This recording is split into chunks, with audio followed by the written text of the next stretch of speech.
नमस्कार। आज हम पढ़ेंगे शेर शाह सूरी के बारे में। पार्ट 1 में हम पढ़ेंगे शेर शाह सूरी का आरंभिक जीवन और अफ़गान और मुग़ल संघर्ष के बारे में। शेर शाह सूरी का शासनकाल रहा 1486 से 1545 ईस्वी तक। भारत में द्वितीय अफ़गान राज्य का संस्थापक जो कहा जाता है वो शेर शाह को कहा जाता है। शेर शाह के कार्यकलापों और जीवन को हम 3 भागों में विभक्त कर सकते हैं। आरंभिक जीवन उसका 1486 से 1530 ईस्वी, हुमायूं के साथ संघर्ष 1530 से 1540 ईस्वी, और शासक के रूप में हम उसके जीवन को डिवाइड कर सकते हैं 1540 ईस्वी से 1545 ईस्वी तक। शेर शाह का आरंभिक जीवन कैसा था? अब्बास खां शेरवानी की पुस्तक तारीख़ शेरशाही से शेर शाह के जीवन और उसके कार्यकलापों की जानकारी मिलती है। उसके बचपन का नाम फरीद था। उसका जन्म सुल्तान बहलोल लोदी के शासनकाल में हुआ था। पिता का नाम हसन खां और उसके दादा का नाम इब्राहिम खां सूर था। 1452 से 53 ईस्वी में सुल्तान बहलोल लोदी ने अफ़गानों को भारत आने का निमंत्रण दिया। तब इब्राहिम खां सूर अपने पुत्र हसन खां के साथ जीविका की खोज में भारत आया। भारत आने पर इब्राहिम और उसके परिवार ने पंजाब में बजवाड़ा नामक स्थान को अपना एक ठिकाना बनाया और इब्राहिम ने हिसार फिरोजा के जागीरदार जमाल खान सारंगखानी का यहाँ नौकरी कर ली। जमाल ने इब्राहिम को नारनौल, शामली यानी शिमला और अन्य गांव उसके भरण पोषण के लिए दे दिए। इब्राहिम कौन थे? फरीद के दादा। हसन खान ने भी बहलोल लोदी के दरबारी खाने आज़म उमर खां के यहाँ नौकरी कर ली और हसन को शाहबाद परगने की अनेक जागीरें दे दी गई। नारनौल में ही फरीद का जन्म हुआ 1472 ईस्वी में और वह अपने पिता का ज्येष्ठ पुत्र था। तो हसन खां था फरीद का पिता।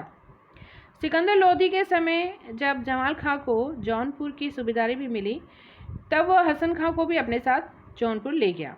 उसने हसन खां को सहसराम, हाजीपुर और ख्वासपुर टांडा परगनों की जागीरें उसे सौंप दी। फरीद अपने पिता के साथ ही सहसराम आ गया, लेकिन अपनी बीमाता यानी सौतेली माँ के दुर्व्यवहार से परेशान होकर जौनपुर चला गया।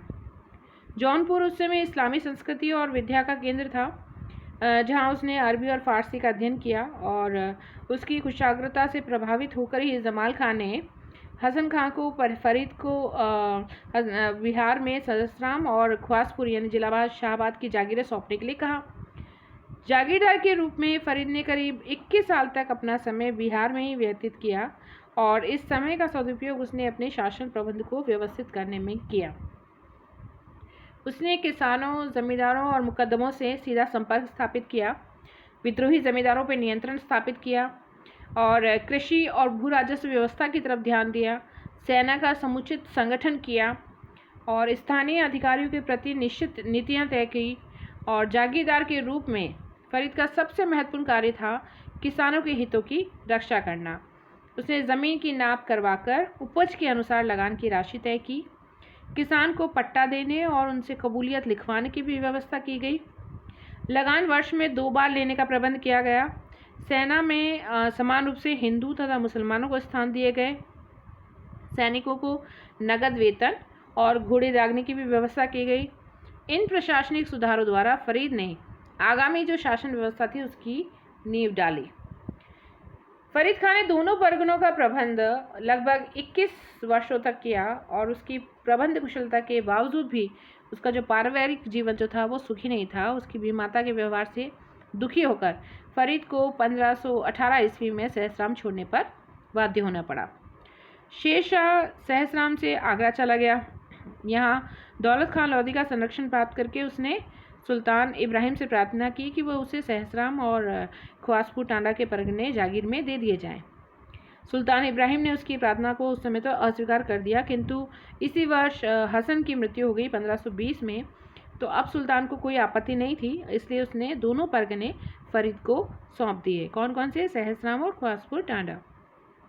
फरीद पुनः एक बार सहसराम आ गया, परंतु उसके सौतेले भाई ने जागीर की विभाजन का प्रयास किया पर उसने विभाजन करने से मना कर दिया फरीद ने, और नाराज़ होकर वो दरिया खां के पुत्र बहार खान जो कि जो सुल्तान मोहम्मद शाह था उसके पास आ गया, जो कि दक्षिण बिहार का स्वतंत्र शासक था। उसके यहाँ आकर उसने नौकरी कर ली, बहार खां के पास आके।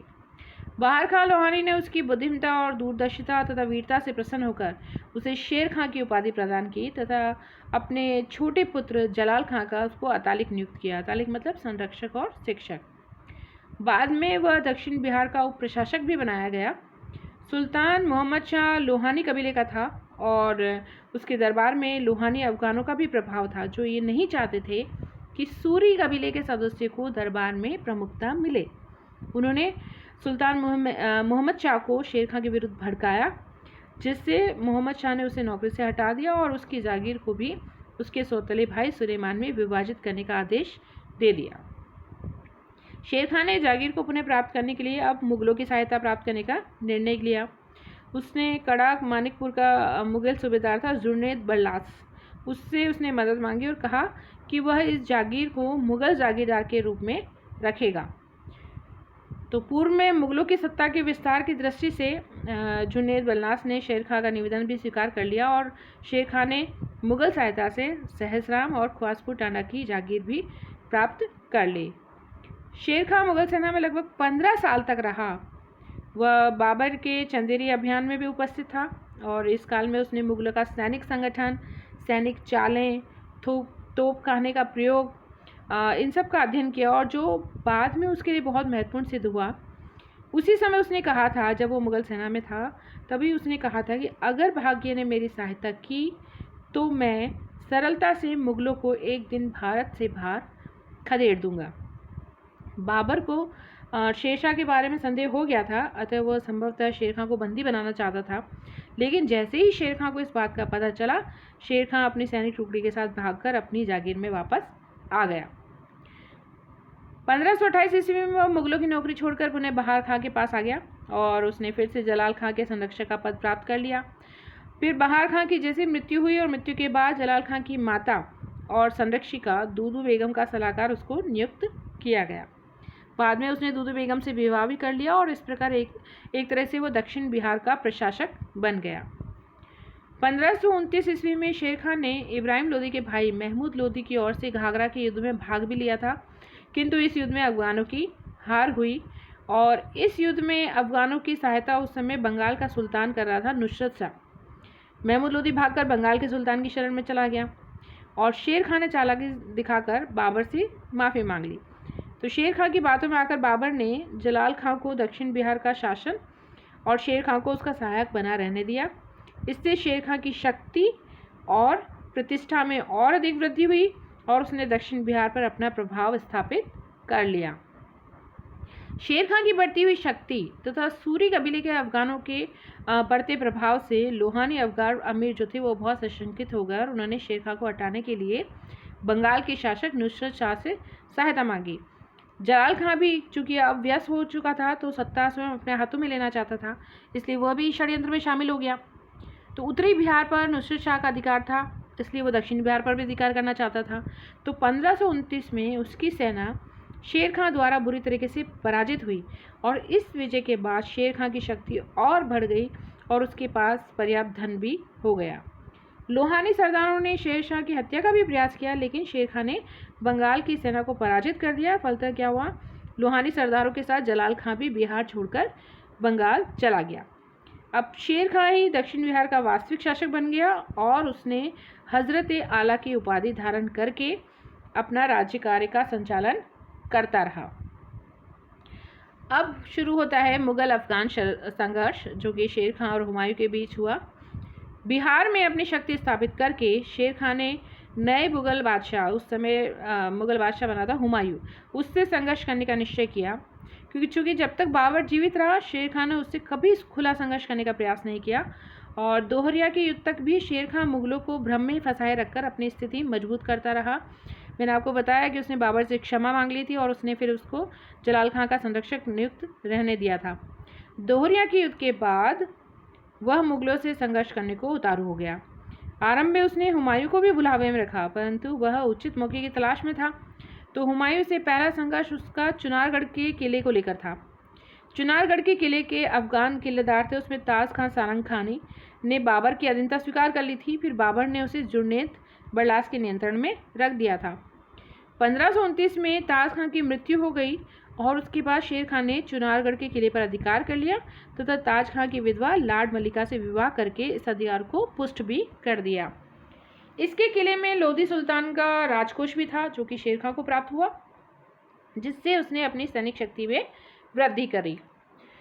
शासक बनने के बाद चुनार का पहला घेरा, जिस समय हुमायूं कालिंजर अभियान पर निकला था, उसी समय महमूद लोदी बिहार में अफगान शक्ति का विस्तार कर रहा था।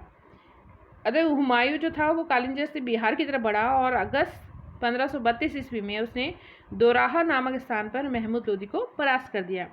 इसके बाद उसने हिंदू बेग को चुनार के दुर्ग पर अधिकार करने के लिए भेजा। मुगल सेना ने लगभग 4 महीनों तक दुर्ग को घेरे रखा। शेर खान ने आत्मसमर्पण नहीं किया, बल्कि हिंदू बेग की सहायता से वह हुमायूं से समझौता करने का प्रयास करता रहा। उसने हुमायूं को यह प्रस्ताव भेजा कि अगर उसे दुर्ग रखने की इजाज़त दी जाए तो वह अपने पुत्र कुतुब खां के अधीन अफगान सेना की एक टुकड़ी को आगरा में बादशाह की सेवा के लिए दे देगा। गुजरात के शासक बहादुर शाह द्वारा चित्तौड़ पर आक्रमण किए जाने की सूचना प्राप्त करके जैसे ही उसको हुमायूं को ये सूचना मिली तो उसने वापस लौटने की चूंकि जल्दी में था, इसलिए उसने शेर खान की शर्तों को मान लिया और चुनार उसके पास ही रहने दिया। हुमायूं के विरुद्ध शेर खान की ये पहली विजय थी और इससे उसकी प्रतिष्ठा में वृद्धि भी हुई। चुनार का दूसरा घेरा तथा बंगाल की विजय। हुमायूं के वापस लौट जाने के बाद शेर खान बंगाल और बिहार में फिर से अपनी शक्ति का विस्तार करने लगा और 1533 से 1536 ईस्वी के बीच शेर खान ने बंगाल के शासकों को अनेक बार पराजित किया और सबसे अधिक निर्णायक विजय जो रही उसकी 1534 ईस्वी में सूर्यगढ़ा यानी सूरजगढ़ा में हुई। इसके बाद उसने तेलियागढ़ी और गोड़ में भी बंगाल के सुल्तान गयासुद्दीन महमूद को पराजित किया। बंगाल के सुल्तान ने बाध्य होकर फिर हुमायूं से सहायता मांगी। शेर खान ने गुजरात के शासक बहादुर शाह से भी गुप्त संबंध बना रखे थे। कुतुब खां भी शेर खान के निर्देश पर आगरा छोड़कर वापस आ गया था। कुतुब खां कौन था? शेरशाह का पुत्र। इसलिए हुमायूं ने शेर खान को परास्त करने और बंगाल के सुल्तान की सहायता कर शेर खान का प्रभाव समाप्त करने का निश्चय किया। जुलाई 1537 में हुमायूं शेर खान की तरफ बढ़ा और हुमायूं के आगमन की खबर सुनकर शेर खान ने भी चालाकी से अपना खजाना और परिवार जो था वो चुनार से हटाकर रोहतासगढ़ के दुर्ग में सुरक्षित कर लिया था। हुमायूं ने चुनार के दुर्ग को 6 महीने तक घेरे रखा और इस अवधि में शेर खान ने हुमायूं को तो बातों में उलझाए रखा और एक तरफ तो वो हुमायूं से संधि वार्ता चलाता रहा और दूसरी तरफ से अपनी स्थिति को मजबूत करता रहा। मार्च 1538 में हुमायूं ने चुनार पर अधिकार कर लिया, परंतु ये निश्चित नहीं कर सका कि वह पहले शेर खान की शक्ति को समाप्त करे या बंगाल के सुल्तान की सहायता करे। हुमायूं की इस निष्क्रियता का लाभ उठाकर ही शेर खान ने मुंगेर और गौड़ के बीच का प्रदेश भी, गौड़ यानी बंगाल में के बीच का प्रदेश भी जीत लिया। शेर खान द्वारा हुमायूं के संधि प्रस्ताव का पालन नहीं करने पर हुमायूं ने बंगाल विजय की योजना बनाई और उसने 1538 ईस्वी में गौड़ पर अधिकार कर लिया और चूंकि उस समय बारिश का मौसम शुरू हो गया था इसलिए हुमायूं बारिश की वजह से वहीं पे रुक गया। चौसा का युद्ध शुरू हुआ। जिस समय हुमायूं बंगाल में रुका हुआ था उसी समय शेर खान ने मौके का लाभ उठाया और उसकी वापसी का मार्ग काट दिया। किसकी वापसी का? हुमायूं की। इतना ही नहीं, हुमायूं को बंगाल में निष्क्रिय देखकर शेर खान ने तिरहुत, बनारस और जौनपुर और कन्नौज पर भी अधिकार कर लिया। अब तेलियागढ़ी से कन्नौज तक का सारा एरिया शेर खान के अधीन हो गया। इससे शेर खान की स्थिति मजबूत हुई, लेकिन हुमायूं के सामने अनेक समस्या खड़ी हो गई। उसे बंगाल से वापस लौटना और दिल्ली अथवा आगरा से सैनिक सहायता प्राप्त करना कठिन हो गया। आगरा में भी हुमायूं के लिए परिस्थिति बहुत चिंताजनक थी। गौड़ में कुछ सैनिकों को जहांगीर बेग के नियंत्रण में छोड़कर उसे वापस बंगाल से लौटना पड़ा। शेर खान जो था वो हुमायूं के लौटने का इंतजार कर ही रहा था। चौसा के निकट दोनों की सेनाओं का सामना हुआ और दोनों सेनाएं कुछ दिनों तक तो निष्क्रिय पड़ी रही और दोनों पक्ष संधि वार्ता में संलग्न रहे। शेर खान उचित अवसर की तलाश में था। जैसे ही बारिश शुरू हुई, जून 1540 ईस्वी में शेर खान ने मुगल शिविर पर आक्रमण कर दिया। इसमें हुमायूं की हार हुई। वह किसी प्रकार से जान बचाकर भाग खड़ा हुआ, जिससे शेर खान की शक्ति और प्रतिष्ठा में वृद्धि हुई। चौसा की विजय के बाद अफगान सरदारों के दबाव के चलते शेर खान ने शेर शाह की उपाधि धारण करी और उसका फिर विधिवत राज्याभिषेक हुआ और यह अभिषेक चौसा में हुआ अथवा गौड़ में हुआ, उसने अपने नाम के सिक्के ढलवाए, खुतबा और फतेहनामा पढ़ा गया। इस प्रकार शेरशाह बंगाल और बिहार का स्वतंत्र शासक बन गया। कन्नौज बिलग्राम का युद्ध। चौसा की विजय के बाद शेर खां हुमायूं से अंतिम संघर्ष के लिए कन्नौज की तरफ बढ़ा, और चूँकि हुमायूं की स्थिति ठीक नहीं थी तो उसे अपने भाइयों का सहयोग भी नहीं मिल सका, लेकिन फिर भी वह शेर खां का सामना करने के लिए कन्नौज की तरफ बढ़ा। बिलग्राम में कन्नौज के निकट मुगल और अफगानों की सेना में मई 1540 ईस्वी को मुठभेड़ हुई। यहाँ भी हुमायूं की हार हुई और पराजित होकर हुमायूं जो था वो आगरा पहुँचा। शेर खां ने उसका आगरा तक पीछे जारी रखा। अफगानों के आगमन की खबर सुनकर हुमायूं आगरा से भी लाहौर चला गया। शेर खां ने दिल्ली तथा आगरा पर भी अधिकार कर लिया और हुमायूं का पीछा करता हुआ पंजाब तक जा पहुंचा। हुमायूं ने भारत में शरण लेने की कोशिश की, परंतु निराश होकर, क्योंकि भाइयों ने भी मदद नहीं करी थी उसकी, तो वो निराश होकर ईरान चला गया और 10 जून 1540 ईस्वी को आगरा में शेरशाह का राज्याभिषेक हुआ और शेरशाह के नेतृत्व में द्वितीय अफगान राज्य की स्थापना हुई और मुगलों के हाथ से सत्ता छिन गई कन्नौज बिलग्राम युद्ध के बाद। तो आज के लिए इतना ही पढ़ेंगे। आज हमने पढ़ा शेरशाह सूरी का आरंभिक जीवन और उसका अफगानों का मुगलों के साथ संघर्ष। तो अगले पार्ट में हम पढ़ेंगे शेरशाह सूरी के अन्य जो सैनिक अभियान थे उनके बारे में। तो आज के लिए इतना ही। Thank you.